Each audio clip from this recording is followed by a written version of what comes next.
Good evening, Mr. Whitaker. It's Father Whitaker, my son. So, are you still lost in your rational delusions? Don't you fear getting sick yourself? Faith gives me all I need, my son. If I must fall, then so be it. No doubt your faith will prevail, but let me give you some extra protection against the devil's work. Medicine. Blessed be your generosity, my son. I have had enough for tonight. Goodbye.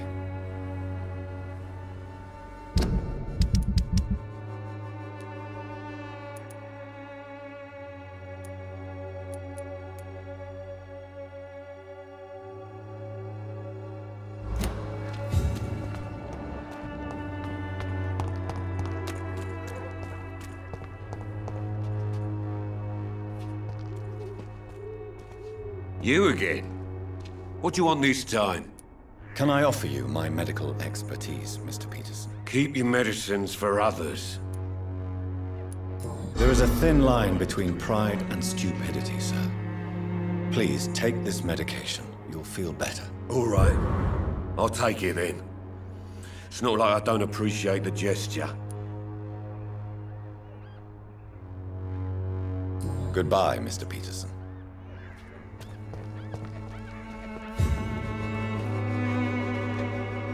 Fancy buying something, sir? You never lose your focus, do you?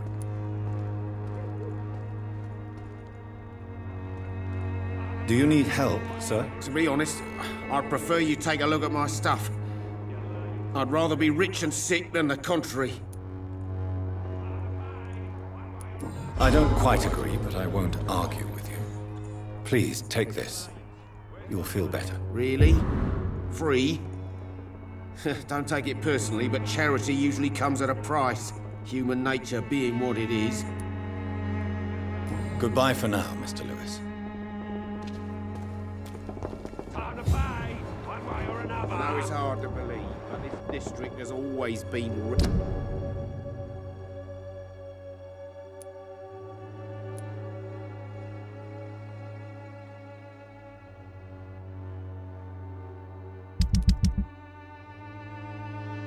You're late. Where's my money?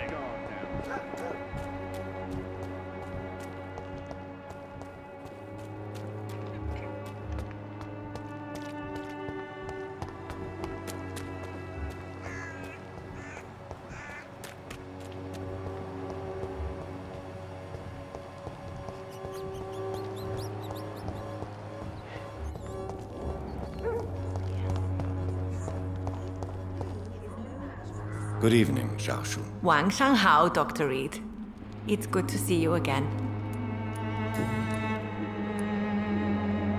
What are you doing with your time, now that you're back in Whitechapel? I've decided to help the poor and sick of the neighborhood by handing out medicine.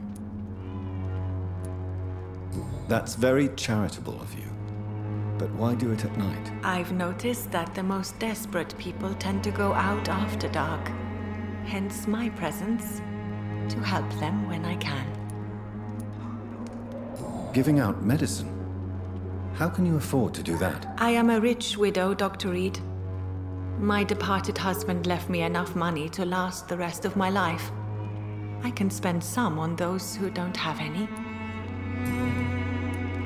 Why don't you move to a better neighborhood? I thought about it, I confess. To go back to the same empty home every day still hurts me a lot. Why stay here, then? I am a woman of habit, Dr. Reid. And for now, I am happier being useful in a familiar place than I would be anywhere else. How do you feel now that you're back in Whitechapel? I've decided to follow your advice, sir. I won't forget the dead, but my efforts will be for the living. I've no doubt. That is a wise and useful attitude in this part of town. To be completely honest with you, I am also doing this for myself. If I'm destined to survive this epidemic, I need my life to have some purpose.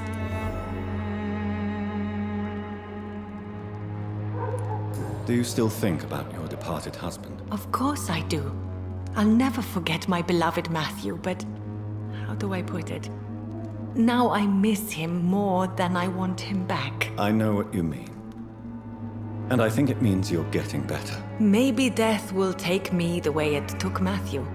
Without warning and without mercy. But until then, I live on.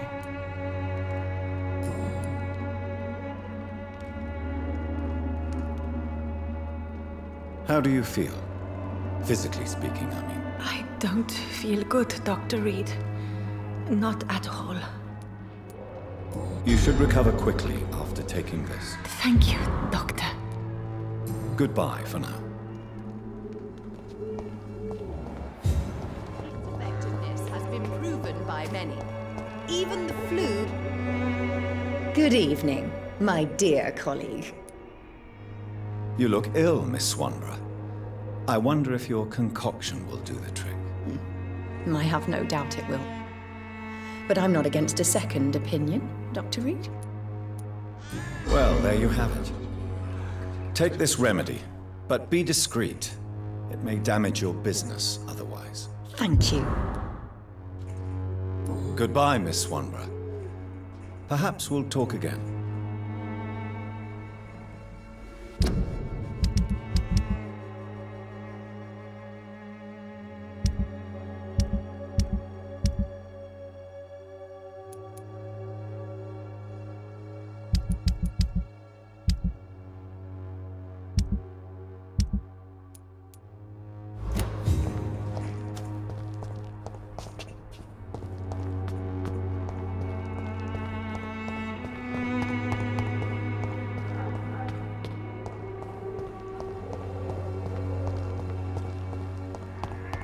Pain has made me blind.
Your prey is mine now!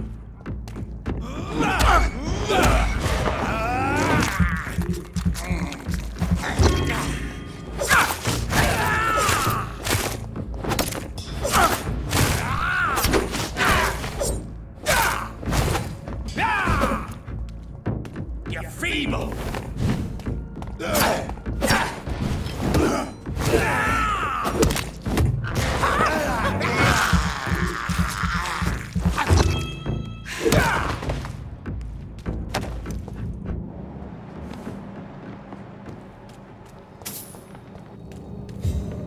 This is mine!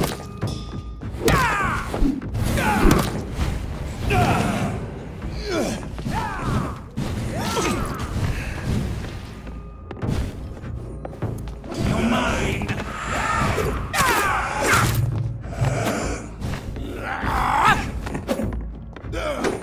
Your prey is mine now!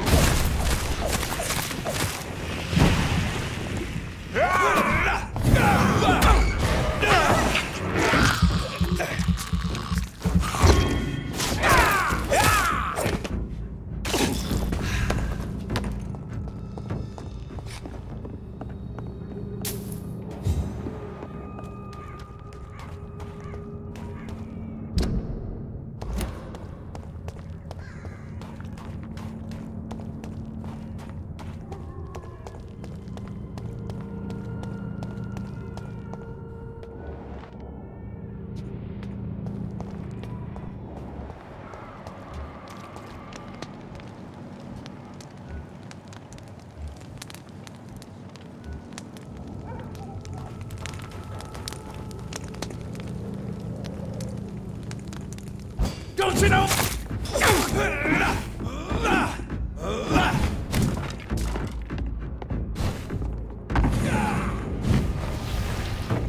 Gotcha!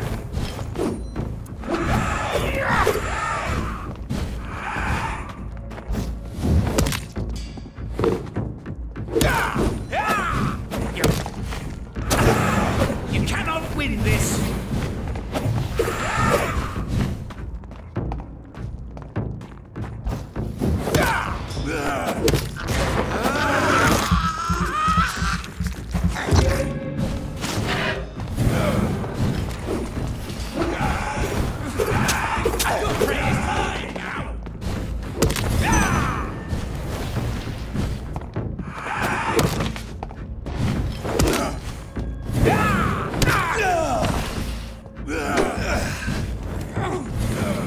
You're bleeding!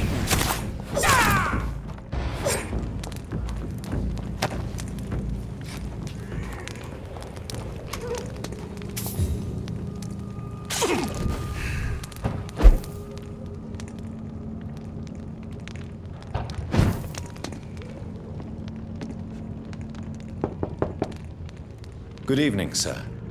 It's me again. Leave me alone, I say, whoever you are. It cannot be safe for a blind man to live here alone. Let me enter, sir. I swear I mean you no harm. Well, a voice never lies, and yours clearly is the voice of a gentleman. All right, Doctor, come on in. What kind of gentleman pays visits to people at this late hour?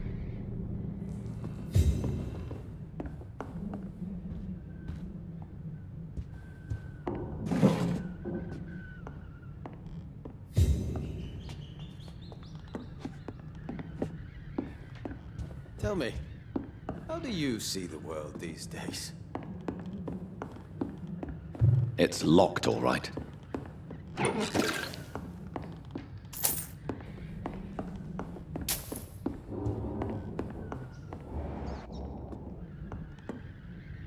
So what is the name of my nocturnal visitor? I'm Dr. Jonathan Reid. As I already explained to you, I'm inquiring about the epidemic. Dr. Reid? The eminent surgeon? My God, I'd never have expected a brilliant physician like you to knock on my door. You flatter me, sir. No, sir, I am flattered. I read all your work when I still had my sight. I loved it. I'm Mason Swanborough, by the way.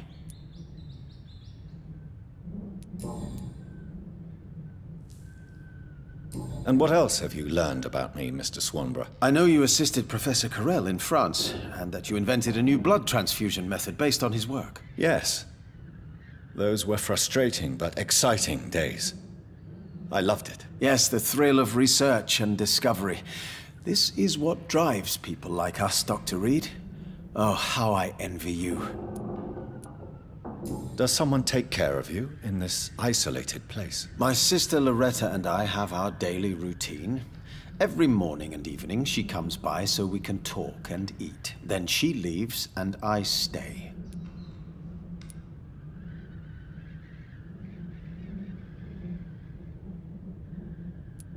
Where does your sister go? Well, let's just say, she earns enough money for us both. What's so amusing about that? I won't hide the truth from you. Loretta sells a fake miracle elixir to the sick people of Whitechapel. Do you not appreciate your sister's visits? Loretta is the best and worst thing that happened to me, and I believe she could say the same thing about me.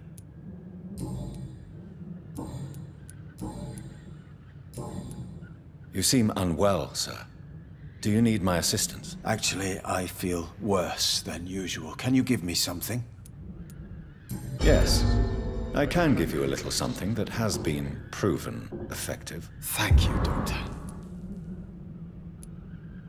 Do you know Braille, Mr. Swanborough? I'm no expert, but I learned it in my spare time, yes. Why? I found a strange document entitled Cure for Blindness. It's written in Braille, so I thought perhaps it was yours. Really?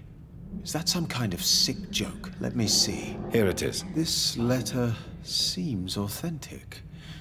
And it actually refers to an experimental cure for blindness.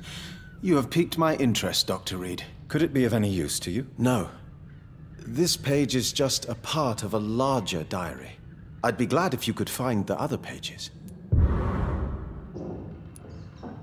I found another page of the diary, Mr. Swanborough. This diary is still not complete. The man who wrote it claims he is a member of some scholarly brotherhood called the St. Paul's Stole. Really? I've heard of them. Very capable scientists. Perhaps the man who wrote this really found a cure. I would need more pages to figure it out, but it's as promising as it is intriguing.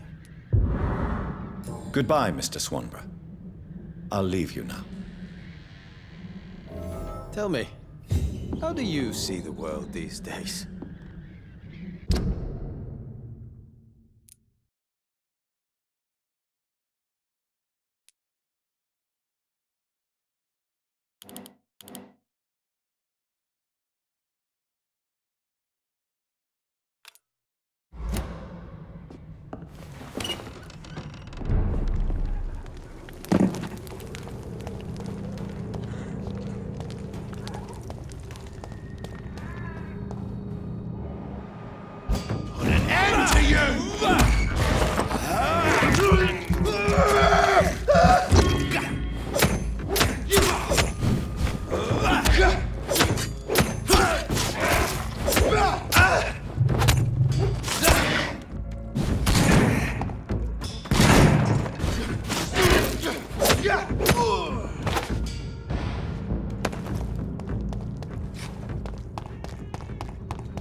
Not a place for you, sir.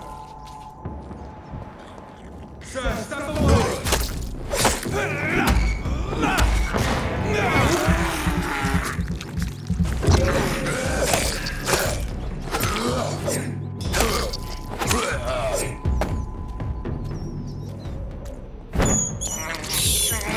I can't believe I'm doing this.